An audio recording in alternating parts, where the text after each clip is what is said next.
Queridos telespectadores, sejam muito bem-vindos a essa discussão aqui desse carinha aqui. A gente vai falar sobre o livro Fahrenheit 451. Temos aqui 2 exemplares. E antes, né? Nossa, que jeito bom de começar um vídeo, né? Nem me apresentei, não falei nada, nem minha convidada. Quem que é essa pessoa que tá aqui do meu lado, né? Então... Tá muito bom. Tá muito bom isso aqui.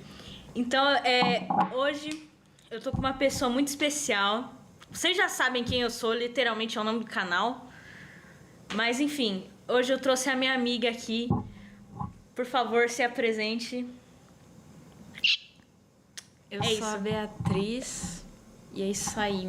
Vim participar aqui dessa discussão de ideias. Esse mindstorm, assim, sabe? Acho que vai ser muito legal, uma experiência muito legal.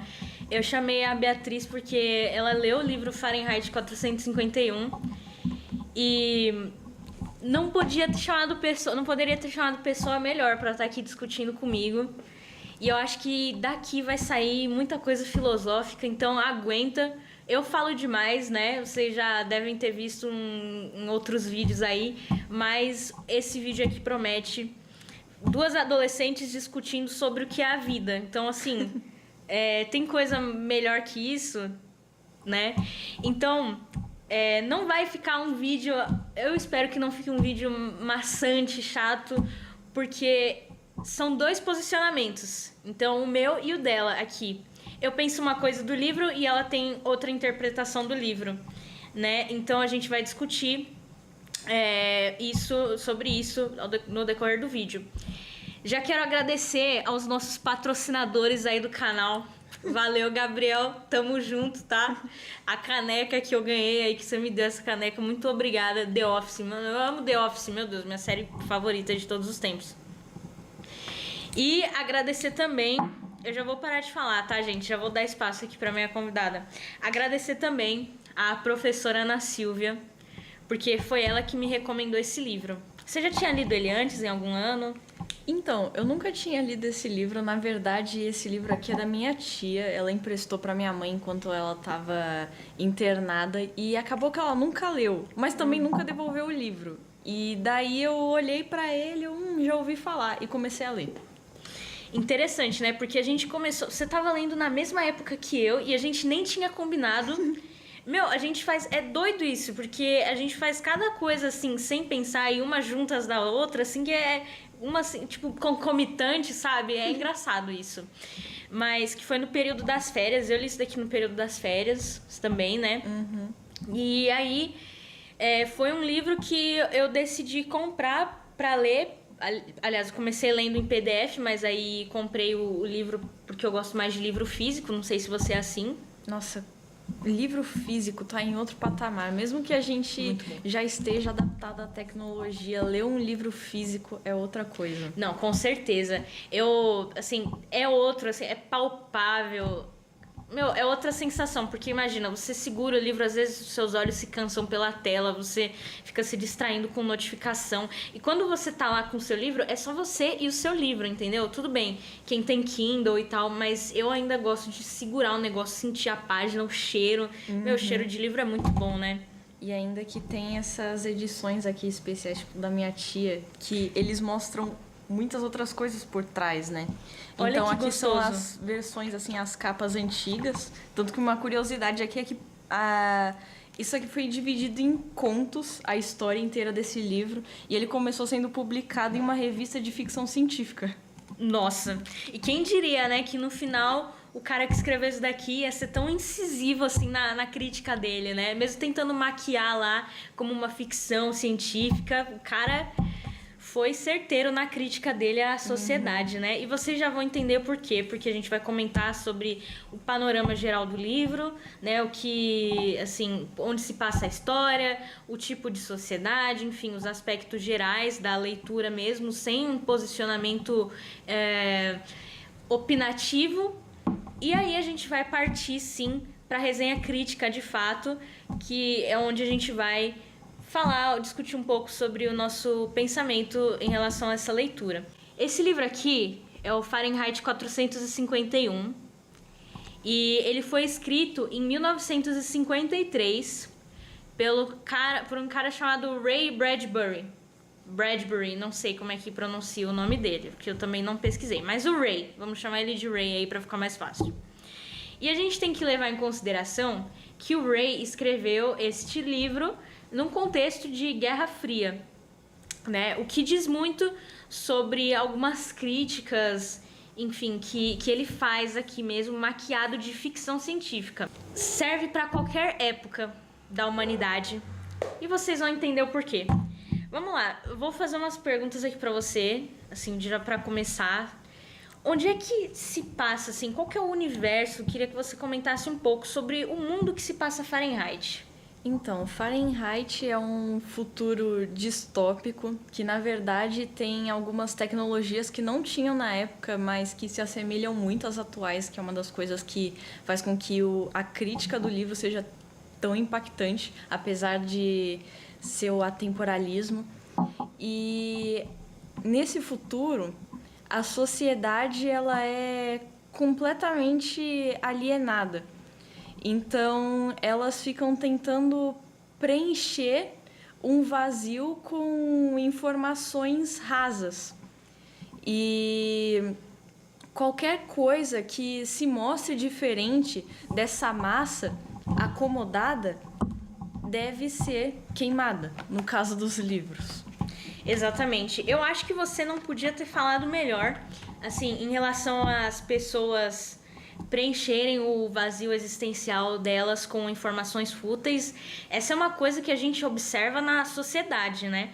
Imagina, o entretenimento barato, né? A pessoa lá ficar rolando nas redes sociais, enfim, os shorts, ou passar a vida dela só fazendo aquilo, sabe? Entretenimento barato. Assistir tragédias o tempo inteiro na televisão, enfim, o que os programas de televisão disponibilizam lá, enfim, a pessoa não tá procurando aquilo, ela tá ligando o canal de televisão e tá deixando com que as emissoras decidam o que ela vai assistir, né? Isso então se assimila até um pouco com a esposa do personagem principal, né? Exatamente, a Mildred, uma das personagens aí que a gente vai comentar, a gente vai falar sobre os personagens principais, mas assim, falando sobre essa questão das informações, as pessoas são bombardeadas, elas estão num contexto em que elas são bombardeadas com informações rasas, fúteis, o tempo inteiro. Mas por que isso? Isso é por acaso? É porque as pessoas estão procurando entretenimento, enfim, elas querem mais felicidade? Não, isso não é por acaso. Porque, veja bem, quando você é bombardeado com informações e você não tem tempo sozinho, você não tem um tempo desligado assim da mídia nem nada, você vai conseguir raciocinar, refletir sobre as coisas? De forma alguma. Você não vai, porque o tempo todo você vai estar lá recebendo informação. Caso lá dos jornais, tragédia atrás de tragédia, coisas assim. Então, você mal tem tempo para pensar no que você acabou de assistir e já tá em outra, já tá, sei lá, na novela das 8, por exemplo. Então, é nesse contexto que se passa Fahrenheit. É por isso que ele é tão atual. E mais alguma coisa, assim, vamos continuar falando dessa sociedade, né? Assim, tem algum aspecto interessante que você tenha percebido, assim, culturalmente? Quais aspectos a gente pode puxar para o nosso contexto aqui, para a atualidade, que você viu na sociedade do livro? O que você consegue pensar? Bom, uma das coisas que mais me impactou foi a semelhança com a qual as pessoas tentam se preencher de informações, só que na verdade não são bem informações, só são palavras vazias, né? Então, como o livro cita, as telas, as grandes telas, as televisões, ou até mesmo as pequenas, fazendo um paralelo, né, com o celular, tem famílias que na verdade não são famílias, são pessoas que você vê ali para tentar se preencher, se tornar alguém mais feliz, só que na verdade você não está criando um vínculo com ninguém, você não é semelhante a ninguém nesse quesito de simplesmente observar as pessoas, assistir as pessoas na televisão e tentar se conformar com isso. Então, principalmente as crises que estão dando nas pessoas quanto à identidade ou a tentar ou se sentir inferior às pessoas que ela vê na internet, mas na verdade a gente não sabe a realidade das pessoas, como as pessoas pensam, porque a gente mesmo não para pensar em nós mesmos ou na nossa sociedade. E quando a gente vê algo tudo perfeito, aparentemente perfeito, a gente se entristece com isso. Exatamente. E é nesse contexto que as pessoas do livro Fahrenheit vivem. Porque, assim, não foi por acaso... Aliás, eu acho que a gente esqueceu de mencionar o mais importante, os livros. Os livros... Olha só, pessoal. Prestem bem atenção, deem uma olhada na capa deste livro aqui. A gente está vendo uma figura que se assemelha bastante a um bombeiro. E o título desse livro não é só... Não é por acaso, não é aleatório. Tem um motivo tão específico. Exatamente. E eu vou pedir para você falar um pouco sobre isso, né? Falar um pouco sobre qual que é o contexto que as pessoas se encontram aqui em relação aos livros e também qual que é o paralelo, assim, o significado por trás do nome do livro. Bom, aqui já tem uma figura muito semelhante a um bombeiro. E, de fato, né, nessa sociedade em que as pessoas tentam se preencher com telas, com outro tipo de tecnologia, os livros são proibidos. E os bombeiros, ao invés de apagarem incêndios, de tentarem trazer algum tipo de segurança para esses objetos aqui, na verdade é justamente o contrário. Eles queimam os livros, porque eles são vistos como uma ameaça para a sociedade, no sentido de uma ameaça para a felicidade das pessoas. Só que, com o passar do livro, se percebe que talvez as pessoas não sejam tão felizes assim e os culpados não sejam os livros, porque a gente sabe que de fato não é. E o ato de queimar os livros só é alcançado quando chega em 451 Fahrenheit. Ou seja, todas essas páginas, esse livro por completo, pega fogo em 451 Fahrenheit ou 233 graus Celsius. Arrasou, menina. Que é isso? Eu já ia falar, não faço a mínima ideia de quanto que é isso em graus Celsius, mas muito obrigada, Beatriz, por ser tão... que na primeira versão dinamarquesa da capa do livro, o livro se chamava 233 graus Celsius, só que as pessoas detestaram isso e eles mudaram para a forma original em Fahrenheit. Em relação aos livros serem uma ameaça à felicidade que ela comentou, por que isso, né? O livro, imagina, quando você pega um livro desses para ler, o que ele vai incitar em você? Ele vai incitar o seu pensamento crítico, a sua curiosidade, a sua capacidade de pensar, tanto tomar que é esse decisões. O contexto em que a gente grava, né? Exatamente. Nossa, melhor exemplo que esse podcast não existe.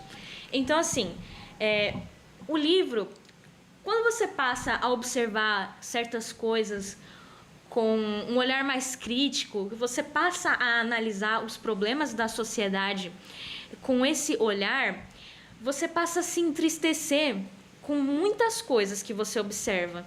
Então, por exemplo, os problemas como, enfim, doenças morte, roubo. Desigualdade social, Exatamente. injustiça. Eu nem sei se eu podia falar essas coisas aqui, espero que o YouTube não derrube esse vídeo, mas é nesse contexto, porque a leitura, ela abre os seus olhos, não é mesmo? Então, ela faz com que você seja um ser humano mais digno no sentido de analisar mais os fatos de uma forma mais crítica, entendeu? Abrir mais os olhos para a sua realidade. E é isso que o pessoal do Fahrenheit, do livro Fahrenheit, não faz. Por quê? Porque o pessoal tá colocando várias telas nas casas, então que ela mencionou as telas que tem essas famílias. Imagina um cinema.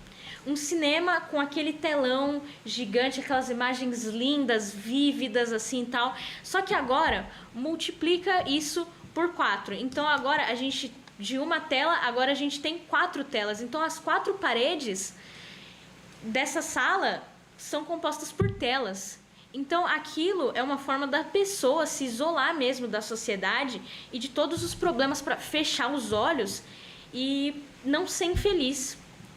Então, é nesse lugar, assim, é nesse nível que a sociedade chegou. E eu quero te fazer uma pergunta. Assim, as pessoas falam, Fahrenheit, mas como que a sociedade chegou nesse nível? Né? Então, eu quero que você, enfim, comente um pouco sobre isso. Quem foram os agentes?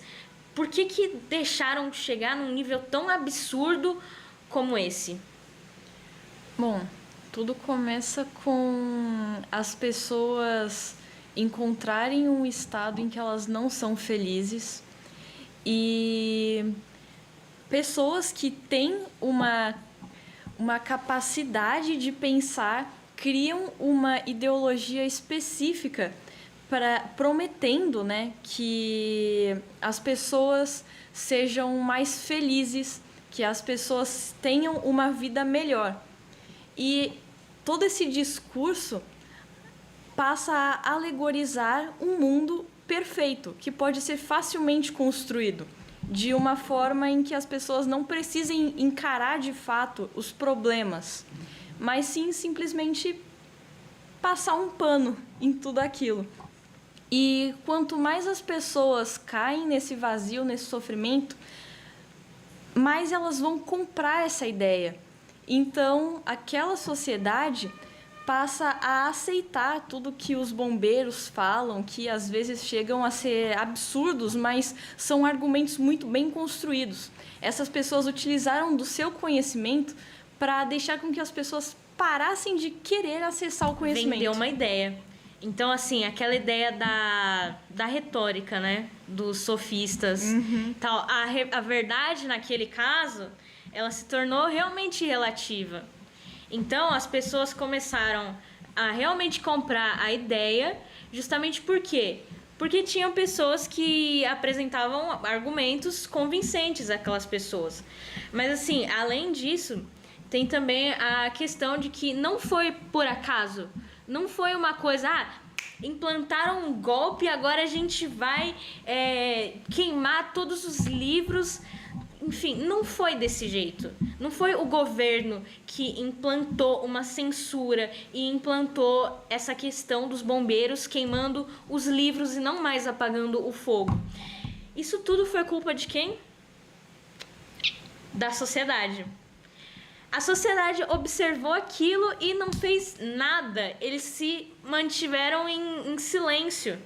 Porque uma construção, né, de um país, de um estado, ou de uma ideologia é feita de uma forma muito lenta, né? E quem faz isso, querendo ou não, mesmo tendo direitos ou não de ler um livro ou não, é a sociedade. Então, ela que se condicionou a isso. Exatamente. Então, se é para culpar uma pessoa nesse livro, com certeza foram as pessoas que não levantaram a sua voz quando viram esse sistema se implantando.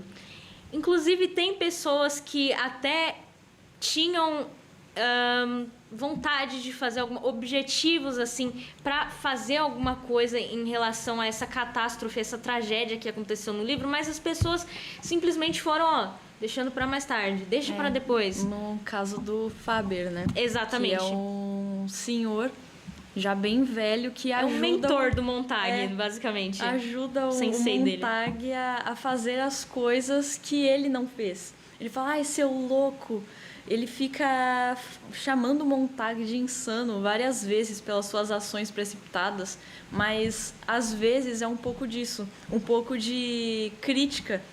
Não simplesmente se conformar com aquilo ou se esconder com receio do que a sociedade pode pensar, porque no fim das contas tinham vários semelhantes que pensavam coisas parecidas com eles. No exemplo da família, né, da Clarice, os vizinhos do Montag. Isso, nossa, que aquilo é de arrepiar. Por medo, aquilo é de arrepiar. acabaram se mudando de cidade. É de arrepiar, porque assim, logo nas primeiras páginas do livro, o Montag, ele encontra uma garota chamada Clarice. O Montag, assim, desculpa, eu acho que a gente não chegou a comentar, mas ele é um bombeiro. Assim, a história é protagonizada por ele.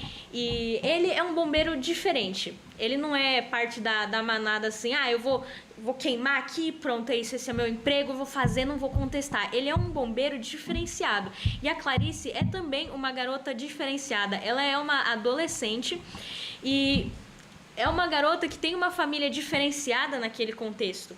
Certo dia, ela simplesmente esbarra, não sei, no Montag na rua, e aí eles começam a conversar e, em certo ponto, ela toca no assunto, ou ele, não lembro, de que ela ficava até tarde conversando com a família dela, né? Eles ficavam muito tempo com as luzes acesas, conversando. E aí o Montag pergunta assim, mas falando o quê? Porque o que a pessoa... Imagina, nesse contexto, uma pessoa que tem uma mente vazia, sobre o que ela vai conversar? Se ela está sendo bombardeada com um monte de informação rasa, não sabe nem de onde que veio, não consegue fazer uma análise daquilo, ela não vai ter embasamento para conversar normalmente com uma pessoa como a gente está fazendo agora. Nos primeiros momentos do livro, é até interessante ver a distinção da quantidade de detalhes que ele descreve quando ele vai conversar com a própria esposa, Mildred, que são simplesmente trocas de palavras e no fim das contas não está nem prestando atenção no que ele está falando. E ele não quer prestar atenção nela, mas quando ele olha pela janela durante a madrugada e vê as luzes acesas daquela família, ele fica imaginando do que eles estão conversando. Me conta logo, eu só quero saber do que vocês estão conversando. Porque imagina, o Montag, ele tem a esposa dele, que é a Mildred, e eles, assim, são dois estranhos morando no mesmo teto. Basicamente isso. Tanto porque que a mulher dele fica só com fone de ouvido lá, que são as radioconchas. radioconcha. Exatamente, as radioconchas. E aí, os caras não... Assim, os dois, eles não têm... Só estão lá. Tanto que eles nem se lembram quando e onde se conheceram, né? E ele fica se questionando e questiona ela. E ela faz pouco caso, ela não se importa o fato deles não saberem onde se conhecerem, como eles começaram a se amar. Eles simplesmente se juntaram e estão vivendo juntos por pura conveniência. Então, assim, a Mildred, ela... pintando aqui um retrato dela aqui pra vocês, né? Ela, a esposa do Montag, é uma pessoa muito... Ela tem uma mente muito vazia e ela realmente é a tradução da sociedade naquele contexto. Então, ela sempre tá fazendo alguma coisa. Ela vive na frente dos telões, conversando com a família. Exatamente, conversando nada com nada.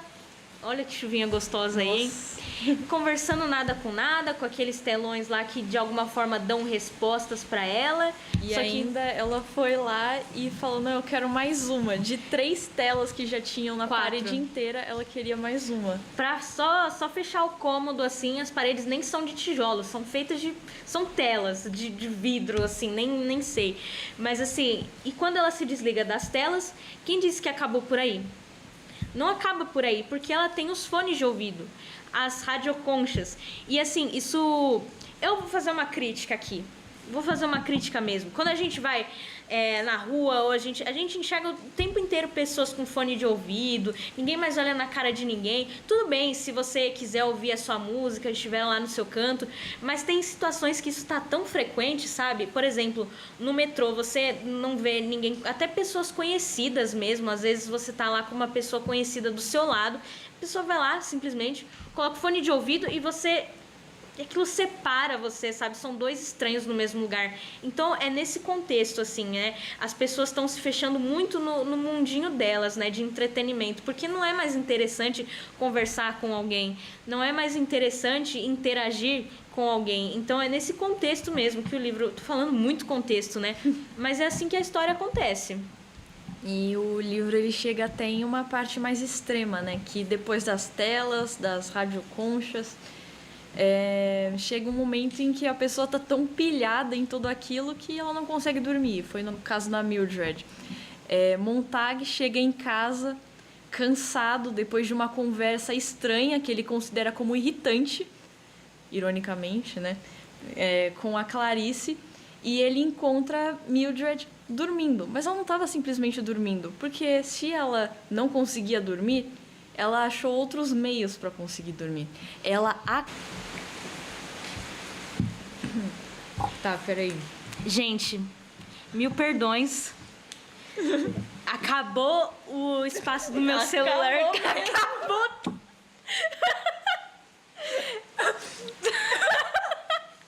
Acabou o espaço do celular. Parou de gravar. E a gente tava falando pro nada, acho que há uns 15 minutos. 15 minutos só, meu Deus do céu. Eu não acredito, cara. Eu olhei a tela do celular, A gente já pulando pra conclusão. Como eu ia dizendo, eu não A Mildred. A Mildred.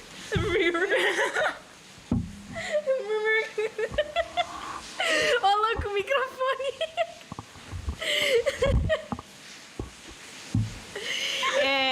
Erros técnicos, já voltamos aqui. Corta a produção. Voltei, me recompus aqui. Eu nem lembro exatamente a que ponto que ia chegar na Mildred. Que ela tomava remédio pra dormir e acabou com as pílulas lá, porque ela ficava tão ansiosa e tal. Ela acabou com um frasco inteiro. Acabou. Ela tomou Desculpa. um frasco inteiro de pílulas. Sem zoeira. Eram em média, assim, 30 pílulas naquele frasco.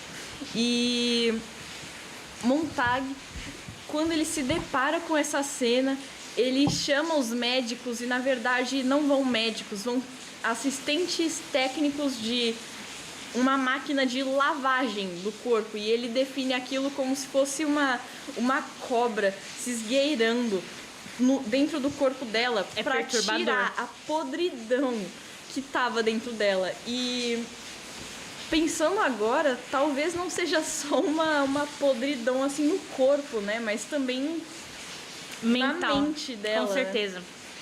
Com certeza, uma podridão. Não só da Mildred, porque claramente ela é assim, a personagem que retrata mesmo a sociedade, mas todo mundo. Porque imagina, o que a pessoa vai ter na cabeça dela com zero conhecimento se ela passa a vida na frente das telas. Então, assim, tem vários momentos em que... Tem alguns momentos, aliás, no livro em que a Mildred recebe colegas na casa dela, amigas, que são... É tudo farinha do mesmo saco. São assim, as três... depois que o Montag, ele vê toda aquela cena e começa a se questionar sobre as coisas, ele começa a ficar muito, muito puto com as amigas dela. Muito irritado. Mas por quê? Por causa da futilidade. Porque, assim... Imagina, você... Assim, nesse cenário que ele conversa com a Clarice, uma pessoa mais esclarecida, que é mais nova, assim, ele enxerga ela como uma filha, realmente, até um exemplo de intelectualidade que se deva seguir, né? E aí ele sai desse ciclo de pessoas que falam alguma coisa que faça sentido para um ciclo de pessoas que falam nada com nada. Então ele começa a perceber a diferença entre esses dois grupos de pessoas e ele passa a se irritar com a futilidade daquelas mulheres amigas da Mildred, que são tudo farinha do mesmo saco. Tem alguma parte até que elas falam de política, nossa, né? Uma parte só do pro livro Montag ficar feliz. Pro Montag ficar... Exatamente. Piorou a situação, principalmente depois que a Clarice morre. Calma. A Clarice morreu antes ou depois? ela, depois que a Mildred tem uma overdose, ele Verdade. começa a ficar aterrorizado, né? E fica observando pela janela a família. Um tempo depois, a procura da Clarice, né? Pra tentar conversar com ela, pra foi se logo no esclarecer, ele não a encontra. E quando ele vai falar com a Mildred, ela fala assim, não sei, eles se mudaram. Ele fala, então ela se mudou. Não, ela morreu. É nesse nível. Então, assim, depois da morte da Clarice, o Montag ele fica meio atordoado, né? E ele já tava carregando aquela sensação de entorpecimento dentro dele. Porque, imagina... E já há muito tempo, né? Porque... Exato. Tem uma parte do livro em que ele vai queimar os livros na casa de uma senhora. Nossa, aquela parte... Aquilo é um divisor de águas pro Montag tentar assegurar, assim, tentar afirmar pra ele mesmo o que ele quer. Tentar, assim, é lá que ele descobre que, na verdade, não é bem isso que eu quero, não sei se eu quero continuar queimando livros. Então, ele entra nesse conflito existencial a partir do momento que ele vai pra casa dessa senhora que recebeu uma denúncia de ter livros lá dentro. Lembrando, livros são crime! Então, assim, se você é contra a lei, bye sua biblioteca. Então, eu vou perguntar pra você, assim, sei que você já tá pronta pra falar, mas você pode falar um pouco sobre essa situação da casa da senhora, o que aconteceu bem e como que isso foi o divisor de águas, assim, na cabeça do Montag, pra ele realmente perceber, putz, tô infeliz. Depois de toda aquela tragédia, né, que aconteceu com pessoas perto dele, né, tanto com a questão da Clarice como da Mildred, ele passa a se questionar e para um pouco, no sentido de, enquanto os bombeiros recebem a denúncia de que aquela senhora estava carregando vários livros em sua casa, os bombeiros eles vão fazendo passos como se fossem automáticos, brutais, robóticos até, como ele descreve, e eles vão simplesmente entrando e quebrando tudo, simplesmente para ter algum tipo de entretenimento com aquilo. E o Montag vai lá e simplesmente para, ou ele anda de forma mais devagar para reparar nessa brutalidade, até mesmo sem sentido. E enquanto isso, a senhora também tá parada, só tá observando os bombeiros destruindo porque ela já aceitou o fato de que tudo aquilo iria às chamas. E agora, quando uma pessoa recebia uma denúncia dessas, ou ela era presa, internada em um manicômio porque ela seria louca, ou ela queimaria junto.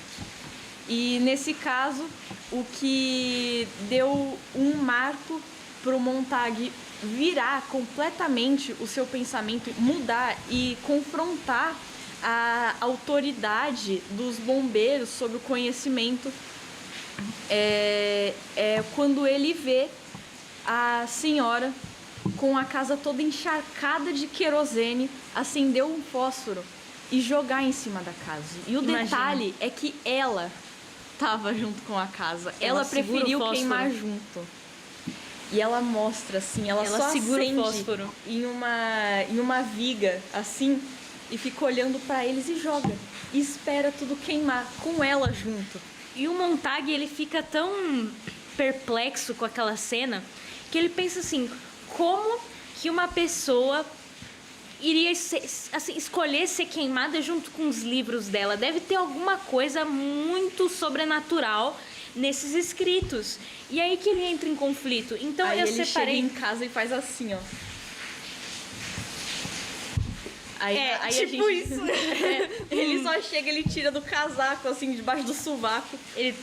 Exatamente. E detalhe, né? Depois ele revela que ele já tinha roubado muitos outros livros. Tinham, em média, de 20. Dentro de um negócio lá do ar-condicionado era onde ele guardava todos os livros, assim. E raros, nunca tá? Tinha... Raros.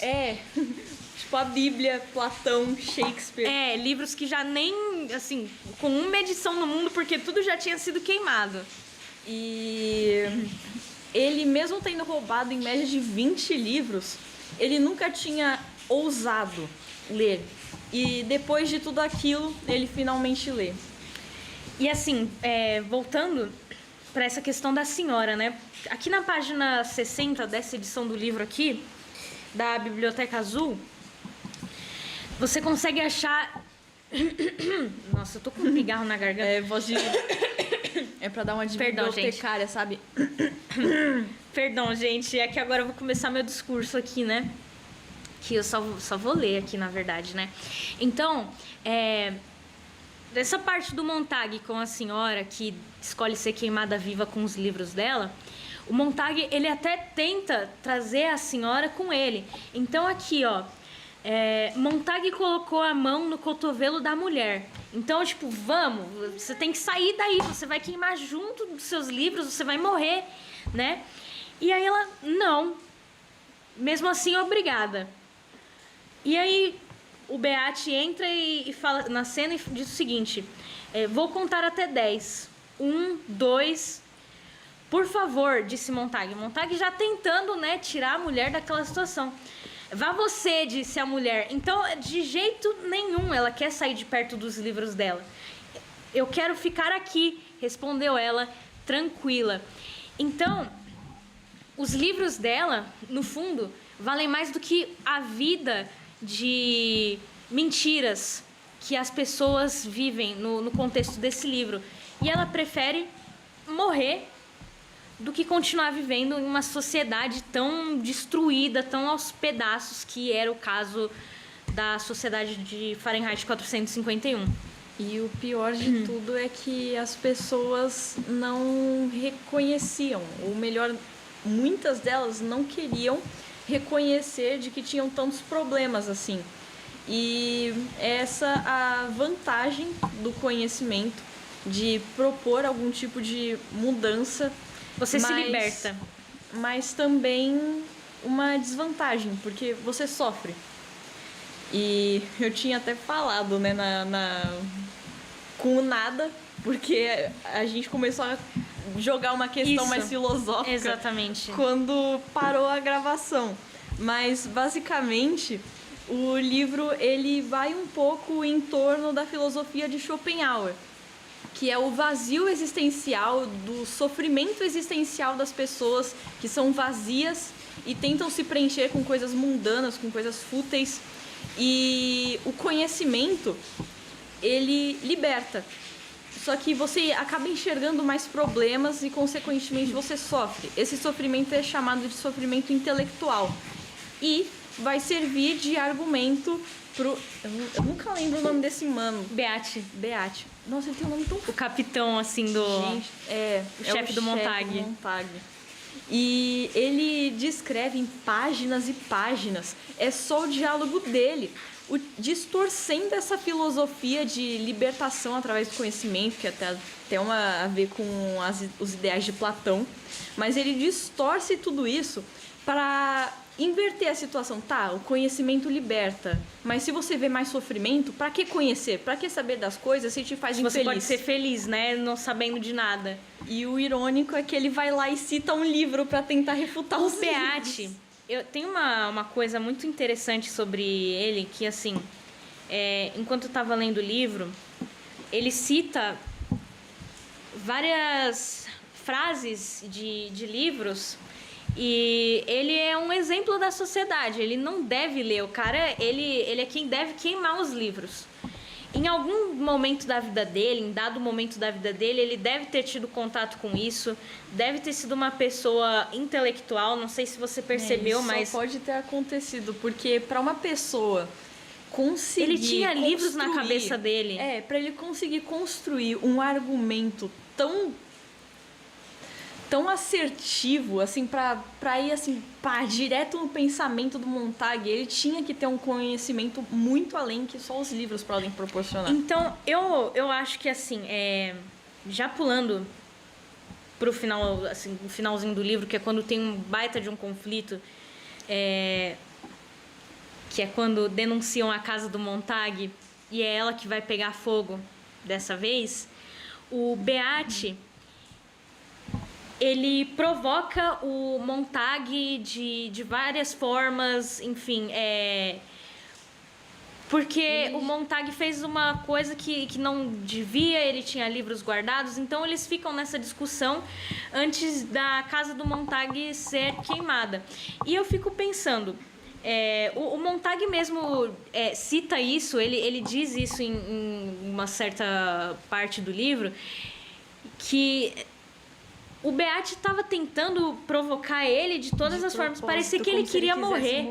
Exatamente, parecia que ele queria morrer. Então, ele citava várias partes de livros, o que me leva a crer que realmente ele tinha uma biblioteca secreta na casa dele. E, assim, para morrer com honra, ele preferiria ser morto lá do que a ser descoberto com todos os livros, o acervo na casa dele. Enfim, é só uma teoria mesmo, mirabolante minha. E é o que, assim, pra mim faz sentido. Porque imagina uma pessoa ter toda essa coleção de livros na cabeça dela, uma pessoa muito contraditória, usar os livros para argumentar... contra eles mesmos. Exatamente. Então, o Beat, ele é a própria contradição. O que me leva a imaginar também que essa contradição não fica só no campo dos livros, mas ela vai além disso. É uma contradição existencial, né? De identidade mesmo. Não é porque à toa ele é que um bombeiro. O livro cita que ele parecia que queria morrer, né? Então, ele é um bombeiro. Ele cita trechos de livros, assim, frequentemente. Então, de onde que esse cara estava tirando essas informações? Alguém falou para ele, assim, ele tinha cada ponto, cada vírgula guardada na cabeça dele. Então, assim, não faz sentido. E ele morre. Enfim. E de tantos detalhes que esse livro conta sobre de como cada coisa vai irritando o Montag, que irrita e incomoda a gente também. Cutuca a ferida dele, assim, né? Principalmente porque tem coisas que a gente sabe que é verdade, né? É isso que faz a obra ser tão atemporal. E incomoda mesmo. E uma das partes que mais me espanta é lembrar, lá no finalzinho do livro, que em meio a tudo, o mundo tá beirando a guerra. Boa, ela citou uma parte muito importante. Então, já vou fazer uma... Assim, aproveitar, eu vou pegar um gancho aqui, né, nessa questão. Eu quero que você discuta um pouco, eu quero que você fale desse contexto de guerra, porque assim, a gente sabe, a gente já destrinchou aqui esse livro, já falou dos principais pontos, uma sociedade alienada, o pessoal que ignora, enfim, o seu entorno, tá cada um no seu mundinho lá colorido, individual, né, sem querer saber dos problemas. Só que tem uma coisa maior acontecendo, que é a guerra. Então, vou pedir para você comentar um pouco sobre isso, porque a gente discutiu um pouco sobre esse livro na escola, você trouxe um argumento muito interessante, que eu acho bom você compartilhar aqui no vídeo também. Assim, como que fica o posicionamento das pessoas frente a isso? Como é que essa guerra é retratada no livro? Como é que ela é levada? Como é que é o estopim dela? Ela explode assim? Queria que você explicasse um pouco sobre isso. A guerra... ela só é citada no livro de formas muito breves,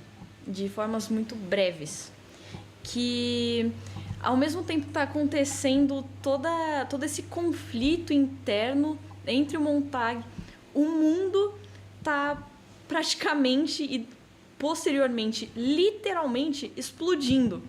E enquanto uma minoria que não tá nem aí, que vive em uma cidade colorida, tá ali e pensa que tá tudo bem. Tanto que Mildred e suas amigas conversam sobre política. E, na verdade, elas só acabam falando de como as pessoas são bonitas, são bem vestidas. E não os acabam políticos, né? vendo o argumento dessa pessoa, principalmente frente à guerra. Tanto que o marido de uma das personagens vai à guerra e ela diz como ela não tá preocupada com isso, porque ele disse para ela não se preocupar. E eles vão tendo conversas tão rasas sobre isso que como se até não tivesse parece acontecendo. que a guerra é uma brincadeira, que é algo que acaba simplesmente quando eles querem. Eles simplesmente só Sabe aquela coisa, igual um bebê, assim, cadê? Fecha os olhos pra uma coisa que tá assim. Fecha os olhos na e é como cara se ela não deles. existisse, né? Exatamente. Então, a Beatriz trouxe um ponto muito interessante sobre como a política é retratada. Então, assim, a gente falou da sociedade, a gente falou da cultura, né? Como que essas pessoas vivem, como são os relacionamentos dessas pessoas. Então, agora vamos falar um pouco da política, né? Que você trouxe esse ponto. Tem uma passagem no livro que, enfim, a Mildred tá com as amigas dela lá na sala, com um telão e tal, e aí chega o Montag, né? Ele já tava, assim, com os nervos, assim, à flor da pele, né? Então, o pessoal, as mulheres lá presentes na sala, chegam à conclusão de que deviam falar sobre política pro Montag ficar feliz, né? A Mildred, inclusive, vamos falar aqui de política e tal, né? Pro Montag ficar feliz. Só que daí, vocês acham que é política. Mas não é política não, meu caro gafanhoto. É politicagem, que tem uma grande diferença. Porque a politicagem, ela vai girar em torno não da discussão de ideias plausíveis para se viver em uma sociedade melhor, né? Discussões de coisas que decisões que poderiam ser tomadas para se viver em uma sociedade melhor. Não, isso é a política. Mas a questão é que as mulheres discutem politicagem. Então, o que elas vão falar? O meu candidato é assim porque eu votei nele porque ele era muito mais bonito, muito mais atraente do que o candidato X. O candidato X não parava de cutucar o nariz e não sei o que. E não parava de falar sobre coisas difíceis. Exatamente. Então, assim, a política passou a ser um concurso de moda. É tipo Miss Política Fahrenheit 451. Vamos escolher aqui qual que é o nosso... Miss não, né? O Mr. Política... Mr. President. Nossa, Mr. President. Vamos ver quem que é o mais bonito aqui pra governar a nossa nação. Quem que é o cara mais simpático. Mas tem que ser bonito também, né? Então, assim, é um negócio, novamente falando essa palavra, raso. Porque o raciocínio da sociedade desse livro gira em torno do raso, daquilo que é raso. Então, a pessoa para de discutir ideias e passa a discutir, assim, para de discutir fatos e passa a discutir o que é a opinião dela. E é uma opinião pautada em um pensamento crítico? Não. É uma opinião pautada em coisas fúteis. É uma opinião que não faz sentido. Gira em torno daquilo que é banal. Então, da beleza e não dos projetos daquele candidato para a nação. Dentro dessa conversa mesmo, né, de politicagem entre as mulheres, teve um dos trechos que mais me impactou no livro, que foi quando ele estava farto de escutar tudo aquilo que não fazia o menor sentido no fim das contas, porque elas começaram falando de guerra como se não fosse nada, como se fosse uma brincadeira. Algo, tá bom, tá muito distante, mesmo da que realidade, o marido mas... de uma das mulheres tinha ido pra guerra e tá tudo bem, se ele morrer, tá tudo bem. E as pessoas tentam se convencer disso diversas vezes, tentam se convencer de que são felizes, de que são preenchidos, de que conseguem seguir adiante, como uma delas diz, sem simplesmente se importar. Mas, na realidade, uma tem overdose, a outra sente muita falta do marido. E aqui vem um trecho que, quando ele se cansa de tudo aquilo, ele ousa ler um livro na frente de todas aquelas mulheres. Olha, e ele recita um poema. Decisão arriscada. Ele, em um dos últimos trechos que ele lê, ele fala assim: amor, sejamos fiéis um ao outro, pois o mundo que parece estender-se diante de nós como uma terra de sonhos, tão diverso, tão belo, tão novo, não tem realmente alegria, nem amor, nem luz, nem certeza, nem paz, nem remédio para a dor. E estamos aqui como numa planície sombria, varrida por alarmes confusos de luta e fuga, onde cegos exércitos travam combate à noite. Que é uma obra de arte. É uma obra de arte que ilustra tudo que eles estão vivendo naquele momento. Não podia ter falado melhor. E daí a mulher chora. Então, assim, ressentimentos, arrependimentos. Fica muito claro na reação que elas se sentem intimidadas por aquilo. Assim, escutar a verdade doeu. De alguma forma, elas entenderam aquilo, internalizaram e relacionaram a realidade delas. Então, o Montag colocou o dedo na ferida daquelas 3 mulheres mesmo. Aliás, de uma delas, né? Porque uma delas foi a que saiu chorando. As outras, enfim, criticaram ele. Ah, mas como que você pode fazer isso? Enfim, ele é até denunciado por causa delas, né? Porque um bombeiro, qualquer pessoa que fosse, livro em casa, não pode. Os qualquer bombeiros escrito tinham até uma exceção, né? De que sempre eles passavam a questionar um pouquinho sobre isso. E eles davam 24 horas ou 48 horas pro bombeiro ficar com o livro e depois ele tinha que queimar. Uhum. Só que já era tarde demais, né? As 3 mulheres já tinham denunciado ele e depois a gota d'água foi quando a própria mulher disse que ele era um monstro e denunciou ele. O Montag, ele foi, assim, foi um copo d'água, foram gotas, assim, que foram caindo nesse copo até o momento que ele transbordou mesmo. Transbordou quando a denúncia realmente foi efetiva e os bombeiros se dirigiram até a casa dele. Vamos cobrir os pontos que a gente não cobriu ainda em relação à casa do Montag ter sido denunciada, né? O que acontece lá naquela, vou te perguntar, aquela discussão entre ele e o Beate, enfim, o cachorro sabujo, né? Porque a gente não mencionou o sabujo. A coisa mais sinistra desse livro é o sabujo. Sabujo, por favor, conte sobre ele. Uma raça de cachorro que existe de verdade. Eles são ótimos farejadores. Existe mesmo? Existe. Eu não sabia, eu li o livro e pensei, nossa, eu não sabia. É que eles chamam de sabujo mecânico, que é realmente uma raça de cachorro feito para caça e são ótimos farejadores. Só que nesse caso eles são robôs. Gravando? Beleza. Pela 3ª vez a gente vai tentar finalizar esse vídeo, porque, pelo amor de Deus, vamos finalizar isso daqui, essa bagaça agora. Agora vai. Enfim, dando continuidade, a gente estava falando do sabujo mecânico, aquele cachorro que é um robô usado para perseguir pessoas que são fora da lei.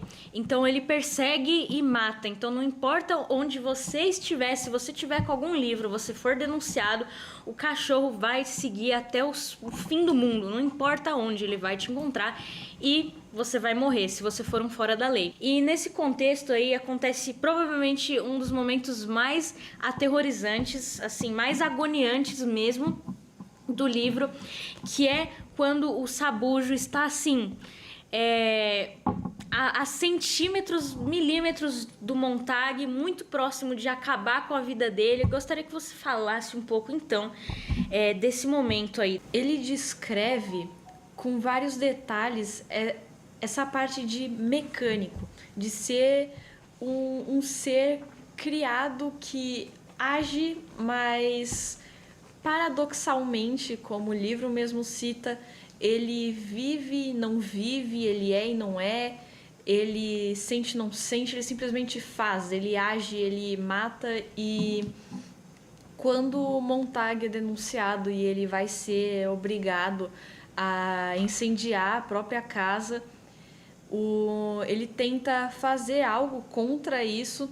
E o Faber, né, em um dispositivo assim de escuta, fica falando para ele aceitar logo esse fardo, mas ele se recusa, principalmente quando o Beate está alimentando a raiva nele.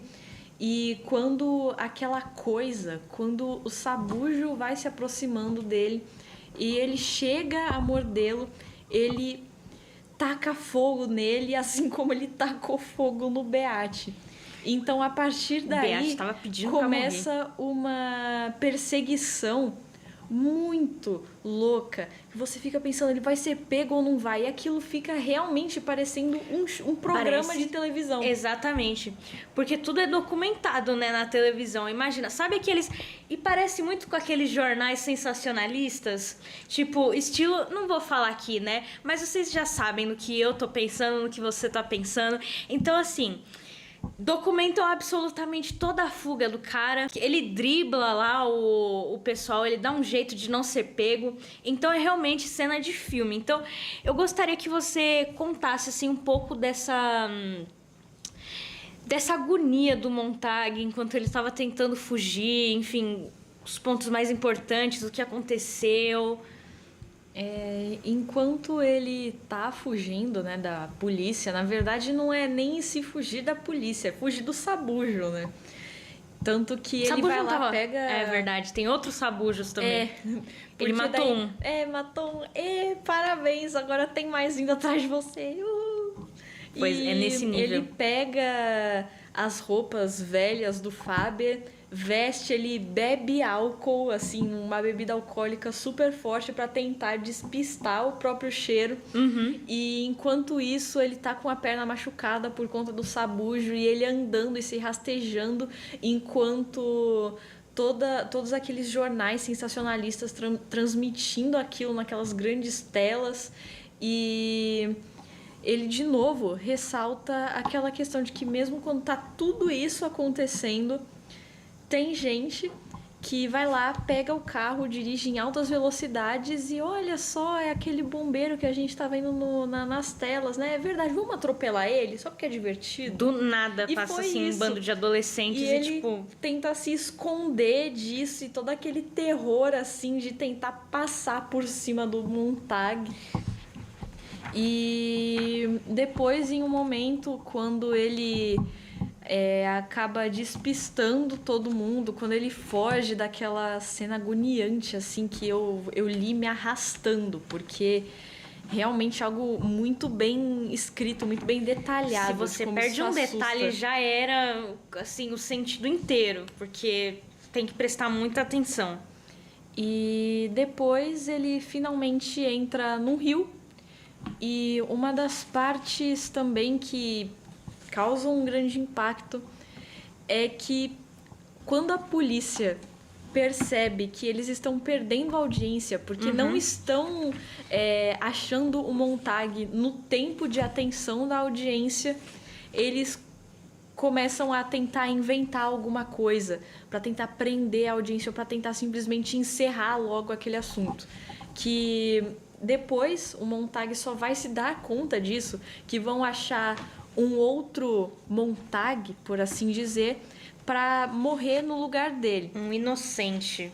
E ele só vai perceber isso quando ele encontra um grupo muito distinto de homens, que depois ele vai apelidar de Homens-Livro. Basicamente, esses homens já tinham sido citados pelo Faber, que são como andarilhos, pessoas assim excluídas da sociedade, que têm um ideal contrário a esse que vem sendo pregado, tanto que é por isso que eles se chamam Homens-Livro. E não é porque eles têm livros, eles possuem livros e apoiam esse movimento do conhecimento, de ler, da leitura.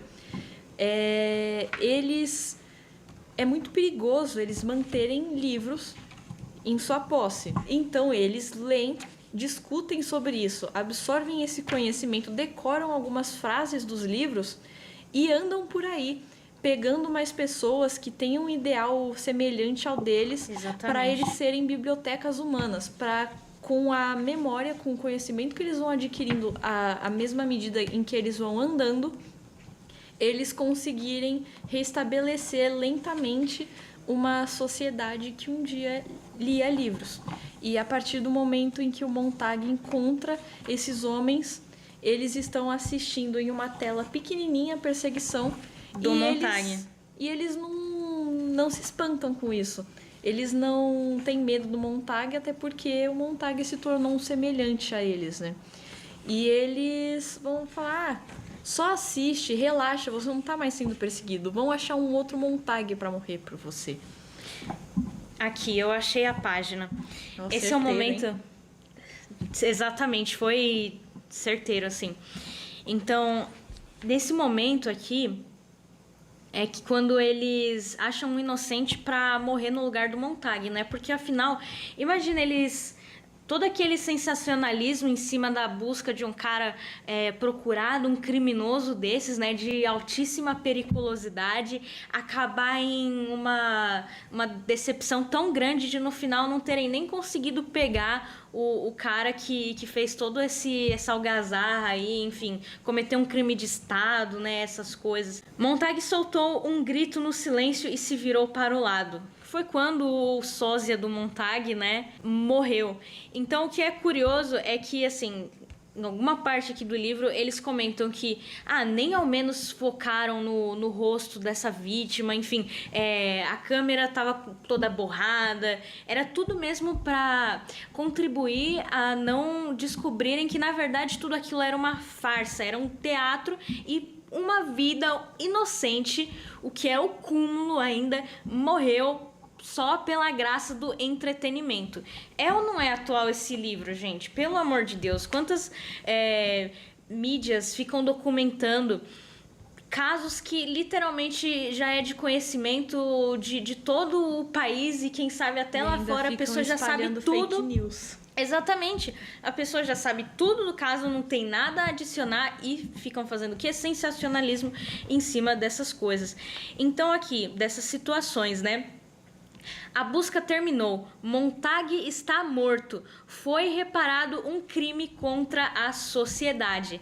E aí eles fecham as cortinas, todo mundo aplaude e o pessoal volta para suas vidas medíocres, miseráveis, de entretenimento, serotonina barata, porque é isso que essa sociedade precisa para se manter feliz. Com certeza a gente pode tirar um baita de um conhecimento de aprendizado aqui dentro desse livro, tanto que é um dos momentos, eu não sei quem, provavelmente o Faber, dizia o que era necessário para se ter uma obra de qualidade mesmo. Então, a primeira coisa que ele vai citar é a qualidade. Você não pode ler qualquer porcaria que você acha por aí, né? Então, eu vou ler aqui essa revistinha que você não vai me ajudar em nada, isso daqui é só pelo divertimento, não tô aprendendo nada, a linguagem disso daqui é chula, não sei o que.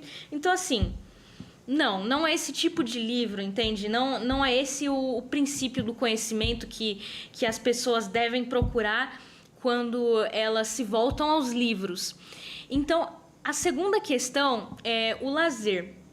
Mas não um lazer, assim, supérfluo, um lazer fútil. Não, é um lazer que possibilite a sua reflexão. Então, em paralelo àquela questão do ócio, né? É só quando você tá ocioso que você consegue refletir, assim, digerir toda aquela informação que você acabou de receber, que não é o que acontece nessa sociedade. E o terceiro é você agir de acordo com o que foi aprendido. Aí, realmente, você vai estar usando esses carinhas aqui a seu favor, né? Esse daqui vai ser sua ferramenta. Um inocente pagou pelo prazer de se ter entretenimento barato. Isso daí, assim, mostra só a decadência dessa sociedade. Realmente, é triste, é revoltante. Apesar dele pegar, né, uma filosofia pessimista, todo esse caos, essas contradições, esse final que aparentemente parece trágico e revoltante, ele deixa um final, assim, um pouco polêmico, porque muitas pessoas não gostaram muito desse final. Justamente...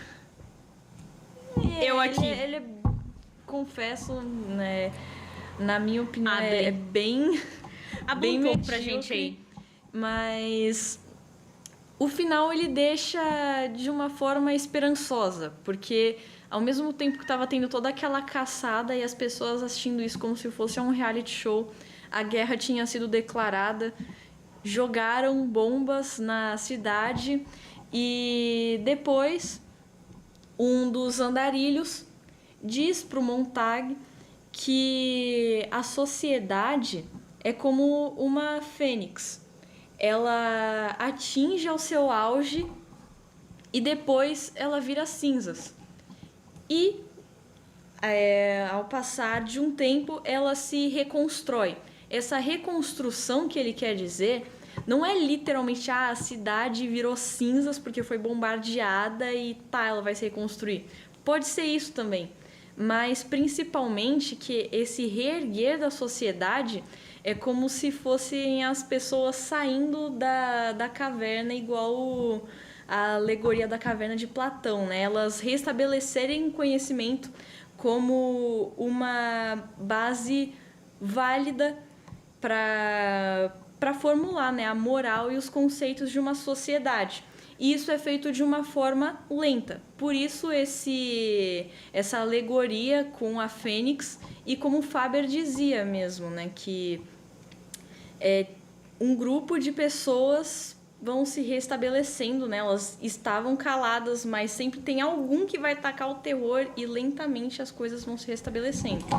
E aqui, na parte final dessa edição comemorativa do livro, ele diz o seguinte: mas não se pode obrigar as pessoas a escutarem.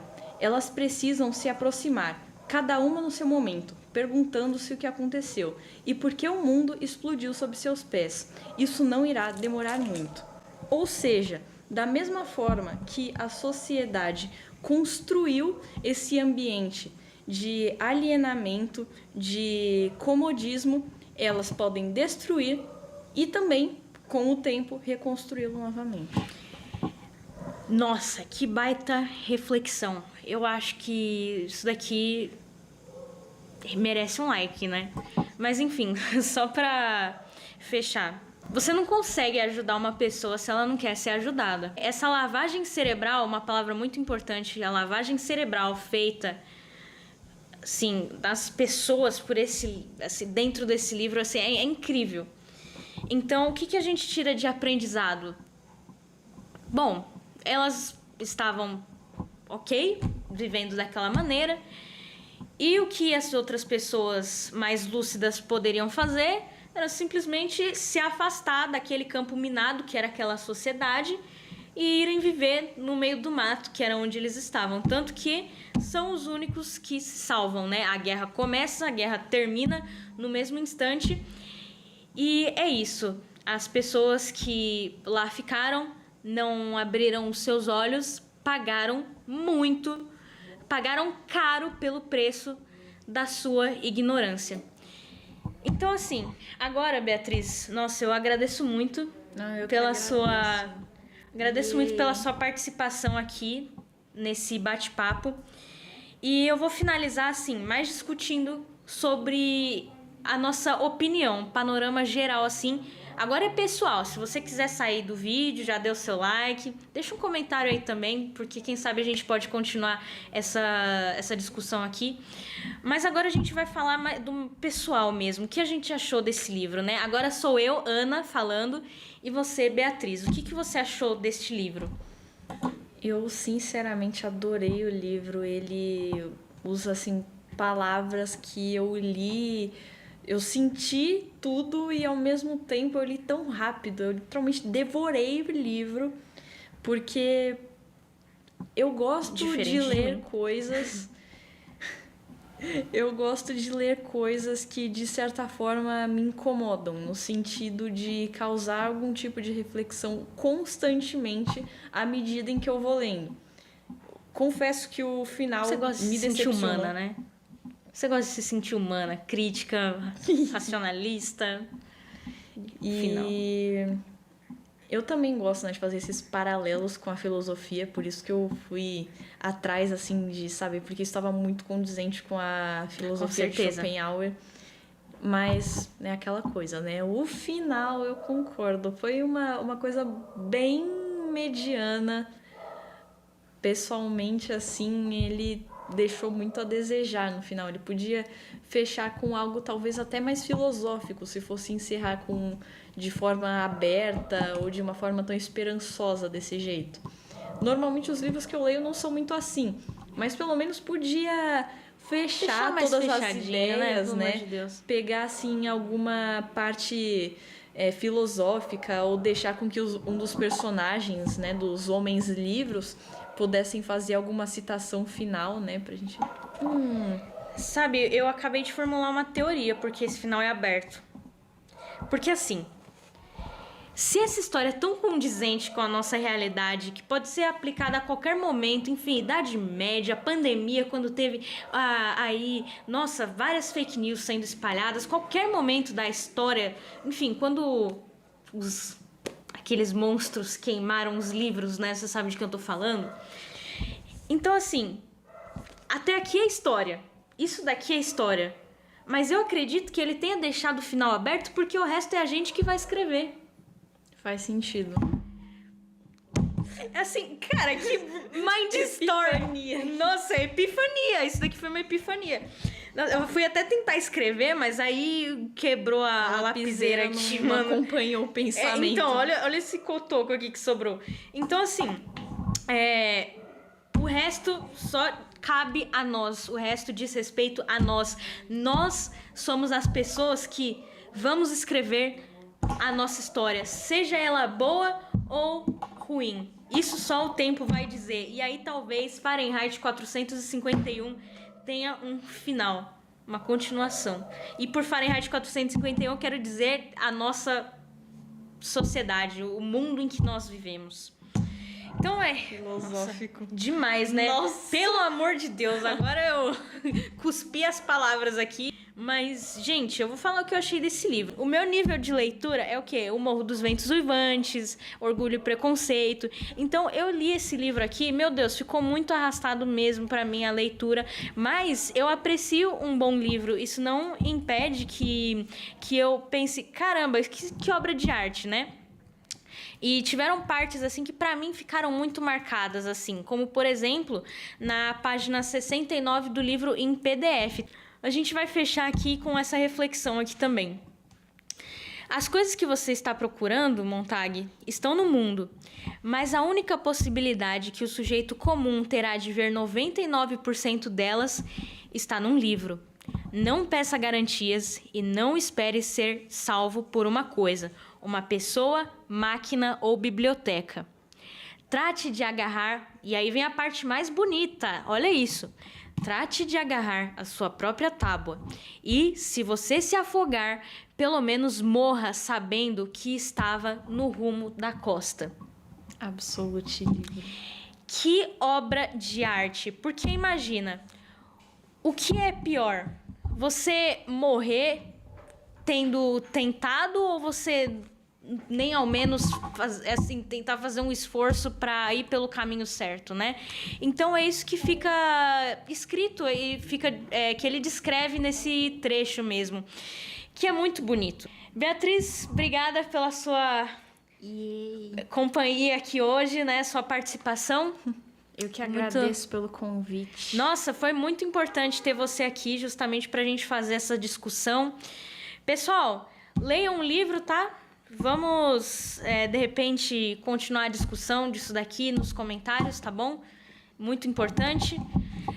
Se vocês tiverem interesse, o livro está disponível... Eu posso disponibilizar o PDF, tá? Na descrição aí. Mas, enfim, se eu não me engano, eu acho que ele já está em domínio público, então vocês têm acesso a ele de graça. Mas se vocês, assim como eu, quiserem adquirir o livro, e não, eu não estou sendo patrocinada para fazer esse anúncio todo, mas se vocês tiverem interesse em ter o livro físico, ele está disponível em plataformas como a Amazon, acredito que o Mercado Livre, enfim. Então, leiam, tá bom? Porque vocês vão se tornar imparáveis a partir do momento que vocês tiverem essa...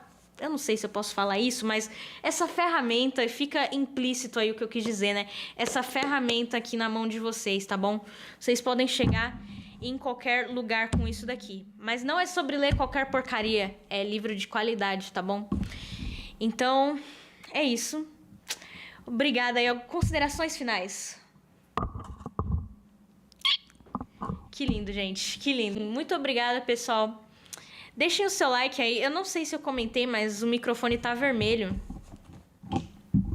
foi ideia dessa moça aqui. Que, meu Deus, genialidade, tá? Pra combinar com o clima aqui do fogo, Fahrenheit. Enfim, vou parar de falar. Gente, deixa o seu like aí. Muito obrigada, tá bom? Se você chegou aqui, até aqui... Nossa, eu quase me embolei aqui.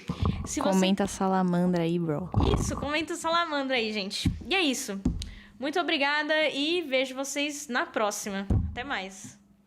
E, pelo amor de Deus, acho que foi! Foi! Ei!